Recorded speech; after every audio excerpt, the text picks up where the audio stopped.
akan membahas podcast atau ngomongin nih tentang flashback APBN pada masa krisis moneter di tahun 1998. Sebelumnya, perkenalan dulu, saya Vicky Shivanya Sidia, NIM 2010-8131. Kemudian ada teman-teman saya nih, boleh kenalan masing-masing? Oke, saya Faizatul Rahma, NIM 2010-80-176.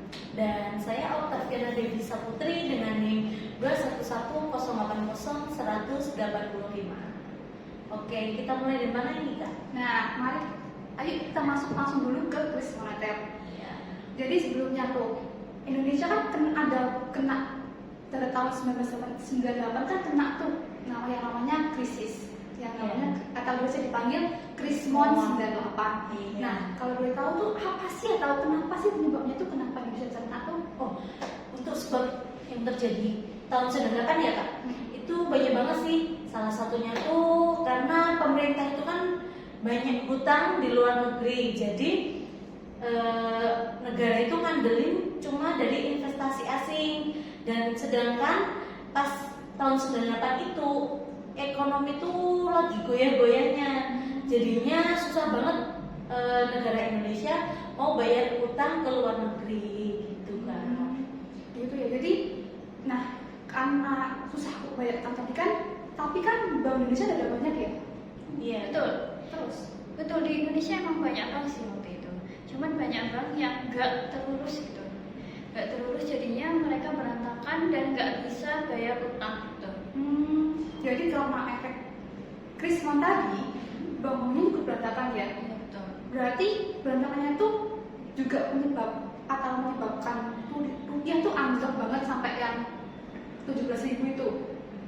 Nah, gini nih, awal ceritanya itu jadi krisis moneter waktu itu awalnya itu banyak terjadi di negara-negara ASEAN, di negara-negara Asia, dan salah satu negara yang pertama kali Krismon itu ada di negara Thailand, Kak. Nah, maka dari itu Indonesia itu kena dampak dari krisis moneternya negara Thailand, dan akhirnya itu kan nilai rupiah kan jatuh kan, Kak. Jadi itu bikin utang luar negeri itu menjadi lebih berat. Karena apa? Karena Indonesia kan masih berpacuan pada dolar. Jadi krisis di Asia tadi tuh juga berpengaruh ya Indonesia. Terus karena tadi utangnya kan dalam bentuk USD kan, karena gara-gara bentuk USD Indonesia susah kan karena krisis tadi. Nah, investor tuh gimana? Apakah investor juga ikut kabur-kabur atau gimana? Nah, betul banget itu, Kak. Jadi di awal udah dijelasin kan kalau Indonesia itu bergantung banget sama investasi asing gitu ya. Jadi banyak investor di Indonesia itu narik uangnya, sama investor asing nggak mau investasi ke negara kita. Oh, jadi kayak kapok gitu ya, karena ekonominya itu gampang goyahnya gitu ya, Kak ya. Nah, tadi kan dibilang para investor tuh udah menarik investasinya dari Indonesia ya. Apakah itu juga berpengaruh terhadap kegiatan ekspor di Indonesia? Nah, itu sangat berpengaruh karena ekspor negara Indonesia itu terlalu bergantung pada ekspor di komoditas kayak minyak, gas, dan kayu. Jadi pas harga barang itu jatuh, jadi pendapatan negara itu juga berdampak menjadi turun drastis gitu ya. Nah, terus pada saat itu solusinya apa nih pada saat kejadian tuh? Jadi untuk solusi di waktu itu Indonesia jadi pinjam ke IMF ya. Tapi kalau pinjam di IMF itu banyak syaratnya. Misalnya dia menuntut Indonesia buat reformasi gitu. Jadi banyak subsidi sama anggaran itu dipotong banyak. Jadi banyak rakyat Indonesia yang protes ke pemerintah. Jadi karena tadi mau utang ke IMF tadi, Indonesia harus potong subsidi dan lain-lain itu ya, itu reformasi.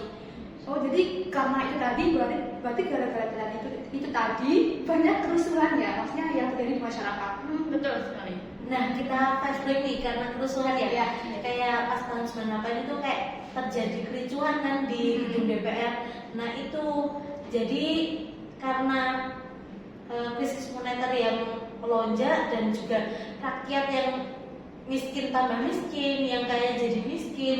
Nah itu memunculkan kerusuhan besar-besaran, dan untuk pusat itu terjadi di Jakarta pas di gedung di DPR itu ya Kak ya. Itu yang dipimpin oleh mahasiswa bukan sih itu? ya betul sekali, itu pada saat di era Soeharto. Oh, iya. Iya, Pak Soeharto. Nah kan kerusuhan di Jakarta itu kan besar-besarnya ya, makanya Presiden Soeharto itu juga mengundurkan diri setelah 30 tahun menjabat jadi presiden di Indonesia.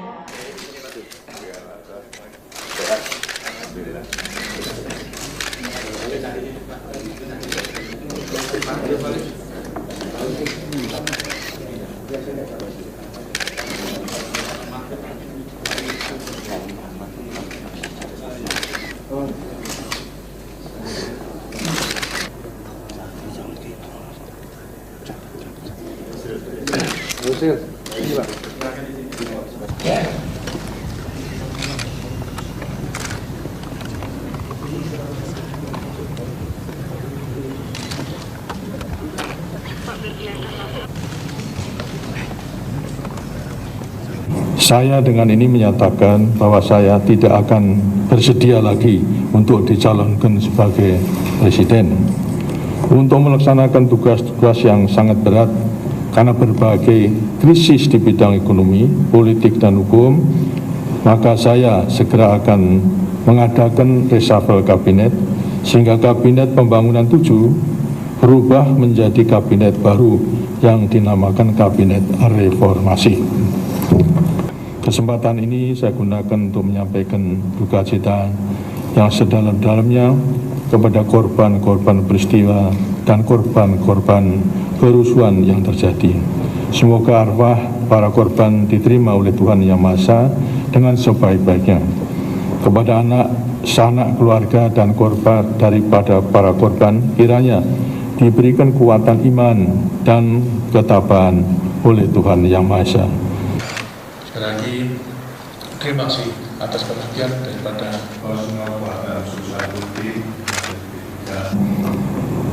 Saya juga pendirian untuk tidak menjadi presiden. Saya bertekad ngaman dito. Dalam arti saya akan mendekatkan diri dengan Tuhan, kemudian mengasuh anak-anak dengan sebaik-baiknya selalu menjadi warga negara yang baik.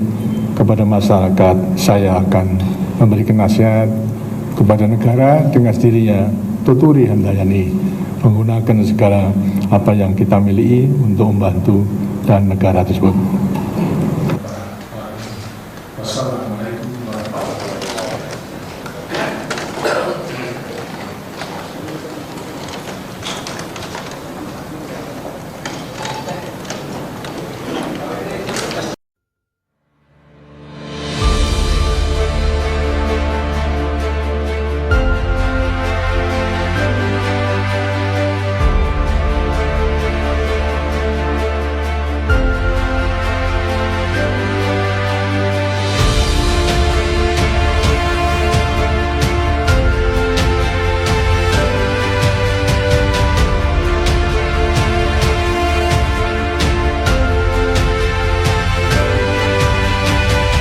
Berarti jadi kesimpulannya tuh efek krisis moneter 1998 itu gede banget ya, maksudnya segala aspek, kayak banyak banget kan, nyinggung segala aspek. Terus jadi ekonomi Indonesia juga jatuh bareng-bareng gitu ya.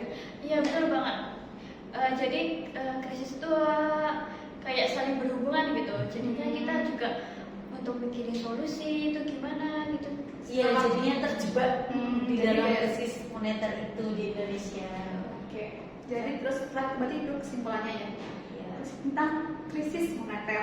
Next kita akan bahas tentang APBN.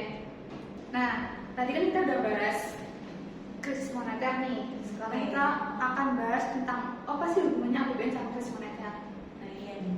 Jadi APBN itu kena dampaknya juga pada krisis moneter tahun 98 itu. APBN kan bukannya ini ya negara-negara. Emang kenapa sama krisis moneter tuh? Apa efeknya kayak? Apa sih efeknya? Nah, kalian tahu nggak sih APBN itu apa singkatannya? Setahuku sih anggaran Pendapatan belanja negara. Nah, kalau gitu kan kayak APBN itu kayak dompetnya Indonesia gitu kan. Iya. banyak negara gitu ya. Ya, betul, semua pemasukan dan pengeluaran dicatat di situ. Jadi pas krisis 1998 itu ekonomi kita hancur kan, nilai rupiah anjlok, utang luar negeri juga bengkak. Nah gara-gara itu APBN kita tuh jadi kayak hancur gitu, berantakan jadinya gitu. Oh, makanya dolar itu naik gila-gilaan itu ya. Betul. Nah terus kok bisa sih itu, maksudnya kok bisa kacau atau kayak APBN tuh apa ya namanya berantakan itu kok bisa? Bukannya APBN kan sebagai dompetnya Indonesia kan, Mhm. ibarat kata kan wadah dananya, Mhm. pengeluaran pemasukan kan pencatatannya di APBN. Jadi APBN itu kan banyak fungsinya bagi negara. Jadi beberapa fungsinya kan sebagai alokasi. Jadi pencatatan itu belanja barang dan juga jasa. Jadi kayak buat infrastruktur dan lain sebagainya. Jadi yang kedua itu ada fungsi distribusi. Jadi biar dananya itu merata. Kayak misalnya ada bantuan dan apapun selainnya itu biar merata untuk seluruh rakyat Indonesia.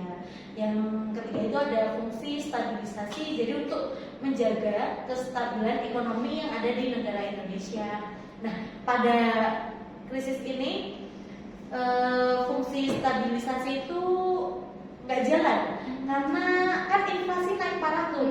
Nah, jadi harga barang itu ikut melambung dan juga daya beli masyarakat itu turun drastis.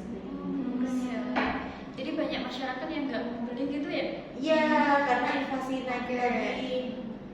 Jadi APBN tuh dibagi jadi 3 fungsi gitu kan? Iya. Nah tadi salah satu fungsinya yang nggak berjalan tadi yang bikin kayak semua ekonomi itu kayak bengkak gitu kan, maksudnya Iya. yang kayak der gitu kan? Iya.